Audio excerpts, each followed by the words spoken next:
Waalaikumsalam. Monggo, binarak dulu, monggo Mbak, dibuka dulu. Monggo. Dengan Mbak Sinten kita? Mbak Dita. Oh, Mbak Dita, ya. Mbak Dita, perkenalkan saya Deden Arif, Mbak. Ada yang ada yang dikenalkan, Mbak? Ini Bu, kan saya mau nikah, terus saya kan ingin mempersiapkan kehamilan dan ingin mengetahui lebih jelas tentang reproduksi itu. Oh, maten, baik Mbak Dita. Punya selamat dulu karena ada rencana akan menikah nih Mbak. Saya catat dulu namanya Mbak Dita. Usianya berapa nih Mbak Dita? 25 tahun. Oh, ya, dalamnya pun Mbak Dita. Sampai. Samban mawon ya, baik. Sepertinya Mbak Dita ini sudah semangat sekali ya, pengen membuat kehamilan itu sehat, tidak ada kendala, gitu ya Mbak Dita. Baik. Nah, untuk yang jenengan mengetahui mengenai kesehatan reproduksi apa Mbak Dita? Apa yang sudah jenengan ketahui? Dereng wetos. Dereng wetos nih. Oh gitu, baik. Nah, sebelumnya saya ingin menjelaskan dulu untuk yang namanya pernikahan itu adalah suatu ikatan lahir batin antara seorang pria dengan seorang wanita sebagai suami istri dengan tujuan untuk membentuk keluarga nih Mbak. Nah, apa yang biasa kita sebut dengan rumah tangga, yaitu menciptakan keluarga yang bahagia dan kekal berdasarkan ketuhanan yang Maha Esa. Jadi pernikahan itu harus juga dengan pernikahan agama, apa ya Mbak? Nah, untuk yang dipersiapkan ketika nanti menikah itu apa saja? Yang pertama, kesehatan fisik itu penting, kesehatan mental, spiritual, dan finansial. Nah, untuk hak reproduksi dan seksual itu apa saja? Yang pertama, untuk mendapatkan standar tertinggi kesehatan reproduksi dan seksual atau yang biasa disebut reproductive and sexual health atau kesehatan reproduksi seksual ya Mbak. Yang kedua, hak untuk membuat keputusan yang berkenaan dengan kebebasan reproduksi yang bebas dari paksaan, diskriminasi, dan kekerasan atau yang biasa dikenal dengan reproductive decision making. Untuk yang ketiga, hak untuk bebas memutuskan jumlah dan jarak kelahiran anak-anaknya serta hak untuk memperoleh informasi sekaligus mendapatkan saran atau yang biasa disebut equality for men and women. Terus yang keempat, hak untuk mendapatkan kepuasan dan keamanan hubungan seksual atau sexual and reproductive security. Nah, yang namanya menikah pasti kan tidak akan jauh dengan hubungan seksual ya Mbak.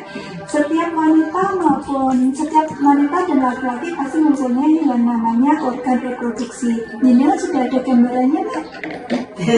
Belum ya. Baik, gambarannya bentar saya lihatkan. Seperti ini Mbak. Nah, ini yang namanya vagina. Vagina itu merupakan saluran yang menghubungkan lingkungan luar. Nanti kan dengan hubungannya di sini, lingkungan luar dengan rahim. Rahimnya di sini nggih. Setelah itu tempat mengalirnya darah menstruasi. Nah, ini darah menstruasi ketika tidak juga kan akan meluruh nggih. Nanti terjadinya menstruasi dan keluarnya bayi. Nah, nanti bayinya akan sini. Terus yang kedua ada serviks. Serviks itu di sini. Itu merupakan yang untuk membuka ke arah vagina. Jadi ketika mungkin dulu ketika nanti kalau mau melahirkan biasanya ada buka kan biasanya seperti itu ya. Nah, itu yang membuka itu serviksnya gitu. Jadi kepala turun dari sini. Terus yang ketiga saluran telur. Ini saluran telur. Nah, ini fungsinya membawa sel telur dari infundibulum ke rahim. Dari sini menuju ke rahim ya. Pada saluran ini biasanya terjadi fertilisasi atau pembuahan. Terus yang keempat rahim. Rahim itu ini. Yang di sini itu rahim. Itu sebagai tempat perkembangan janin. Biasanya ketika nanti kok tidak tidak terjadi pembuahan, tidak ada janinnya, biasanya akan meluruh atau biasanya dikenal dengan menstruasi. Terus yang ini, gambar ini, saluran reproduksi laki-laki atau organ reproduksi laki-laki. Yang pertama, penis. Penis itu yang ujung ini, nggih. Ini memiliki fungsi sebagai saluran sekaligus tempat keluarnya sperma. Jadi nanti sperma keluarnya dari sini. Terus yang kedua, skrotum.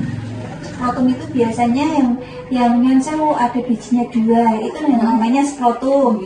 Itu merupakan untuk menjaga suhu testis, karena ketika nanti suhunya terlalu panas juga tidak akan sehat. Terus yang ketiga, testis itu memproduksi untuk tempat memproduksi sperma dan hormon testosteron. Terus yang keempat, epididymis itu tempat penyimpanan sperma sementara. Begitu gambarannya. Ada yang ditanyakan dulu mengenai ini? Sudah jelas ya? Sudah bisa membedakan mana yang laki-laki, mana yang perempuan ya? Oke, baik. Nah, untuk setiap wanita itu pasti ada masa suburnya, karena mungkin menstruasi dia setiap bulannya itu ada masa suburnya. Masa suburnya itu kapan? Itu ketika terjadi 12 sampai 16 hari sebelum haid. Itu masa suburnya. Dengan kata lain, rata-rata wanita itu mengalami masa subur di antara hari ke-10 sampai hari ke-17 setelah haid pertama. Jadi dimulainya itu pada waktu pertama kali keluar darahnya, bukan ketika selesai nih. Namun hal ini hanya berlaku ketika memang rutin, jadwalnya rutin. Terus yang kedua, perencanaan kehamilan atau mempunyai anak. Itu seyoganya melakukan pemeriksaan kesehatan reproduksi, mengkonsumsi vitamin perinatal, menghentikan kebiasaan yang kurang baik, mungkin seperti merokok. Itu setidaknya ketika memang merencanakan untuk kehamilannya itu sehat, sebaiknya dihindari. Terus berdiskusi mengenai kesehatan fisik, psikis, psikologi dengan keluarga atau finansial dengan keluarga. Terus untuk selanjutnya, keluarga berencana atau jenengan dengan suami nantinya memilih alat kontrasepsi apa yang akan digunakan untuk menunda kehamilan. Kan banyak sekali nih, mungkin alat kontrasepsi yang hormonal atau yang non hormonal, nanti bisa diskusikan dengan suami. Ketika nanti kok aku pengen ngatur jarak nih, aku pengen menunda kehamilan, bisa didiskusikan. Terus untuk selanjutnya, kehidupan seksual antara suami dan istri memang perlu untuk diperhatikan, karena itu kan memang setidaknya suatu kebutuhan ketika nanti sudah menikah. Yang pertama ya itu harus diperhatikan, bukan hanya kontak fisik saja, tapi juga setidaknya dari batinnya atau dari rohaninya juga tercukupi. Artinya kualitas dalam hubungan itu sama-sama mendapatkan kepuasan. Jadi bisa saling komunikasi, bisa melakukan pemanasan, bisa terus rutin hubungan. Artinya rutin ini terus tidak harus setiap hari itu dilakukan terus, tapi mungkin bisa saling komunikasi. Oh, pakai badannya capek, mungkin bisa dilakukan besok, atau mungkin seminggu 3 kali, atau mungkin seminggu 2 kali. Terus memperhatikan format dan etika dalam hubungan yang seru. Karena mungkin kita sebagai orang Islam kan ada aturannya nih ketika berhubungan, mungkin juga dibaca-baca. Ngapain gini? Terus untuk masalah-masalah dalam pernikahan, yang persiapan pernikahan diantaranya adalah persiapan menerima permasalahan-permasalahan yang muncul. Yang namanya pernikahan itu kan mungkin akan muncul permasalahan secara langsung maupun tidak langsung. Nah, itu kita juga harus siap untuk mengatasinya. Bagaimana caranya? Mungkin dengan perbedaan pendapat antara orang tua dan anak itu merupakan hal yang wajar. Mungkin permasalahan itu bisa berupa masalah keuangan, mungkin berupa kurangnya kepercayaan atau rasa hormat pada pasangan. Mungkin perbedaan pola asuh itu kan biasanya akan menimbulkan permasalahan. Mungkin kekerasan dalam rumah tangga, atau mungkin nanti muncul ketika sudah menikah lama belum memiliki anak, itu nanti akan menimbulkan permasalahan atau mungkin yang sewu banyak dan sedikitnya campur tangan mertua itu juga bisa menimbulkan permasalahan atau mungkin kurangnya komunikasi antara si suami dengan si istri. Nah, untuk dalam pernikahan itu biasanya juga ada kesetaraan gender dalam pernikahan. Itu seperti apa? Yang pertama, bentuk kesetaraan gender dalam cinta kasih. Artinya kebersamaan suami istri dalam menerapkan sesuatu itu kami harus penuh cinta kasih, menggalang kerjasama baik dilandasi dengan rasa saling mengasihi, menghormati, dan saling membutuhkan. Yang kedua, bentuk kesetaraan gender dalam perlindungan. Artinya kebersamaan suami istri dalam melindungi anak-anaknya, baik anak laki-laki maupun anak perempuan dengan cara yang sesuai dengan perkembangan biologi dan perkembangan psikososialnya. Terus yang ketiga, bentuk kesetaraan gender dalam keagamaan. Artinya kebersamaan suami istri dalam mengembangkan kehidupan keluarga yang menghayati, memahami, serta melaksanakan nilai-nilai agama dengan penuh iman dan taat pada Tuhan Yang Maha Esa. Terus yang selanjutnya, bentuk kesetaraan gender dalam sosial. Memberikan kesempatan kepada pasangan atau seluruh keluarga untuk mengembangkan, menanamkan nilai-nilai luhur budaya bangsa yang beraneka ragam dalam satu kesatuan. Mungkin tapi udah panjang kali lebar ya penjelasan dari saya. Mungkin ada yang ditanyakan, Mbak Tita? Ini mau tanya kalau misalnya hubungan itu kira-kira satu minggu paling bagus itu berapa kali?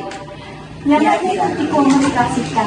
Ketika kok dalam satu minggu aja mungkin sudah terjadwal nih, satu minggu itu seharusnya 3 kali, tapi mungkin pas waktunya berhubungan ternyata kok capek, ya bisa dikomunikasikan gitu. Jadi paling penting dalam rumah tangga itu komunikasi.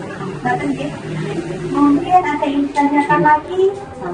Baik, ketika mungkin sudah jelas, mungkin dengan bisa sedikit merangkum apa yang telah saya sampaikan mengenai tentang kehamilan itu, kita harus mempersiapkan benar-benar persiapan untuk menjadikan anak yang lebih sehat gitu. Terus masalah ya keluarga gitu ada apa ya? Jadi harus berembuk berdua gitu ya. Betul, bisa dikomunikasikan yang namanya sama suami. Namanya rumah tangga kan pasti tidak akan terlepas dari masalah. Yang penting kan komunikasi gitu. Yang penting tetap semangat, tetap saling komunikasi nantinya dengan suami. Insya Allah nanti akan tercapai keluarga yang sakinah mawaddah. Nanti Mbak Tita ketika mungkin ada yang ditanyakan lagi Sampai lanjut baik. Minggu hari ini, Monggo.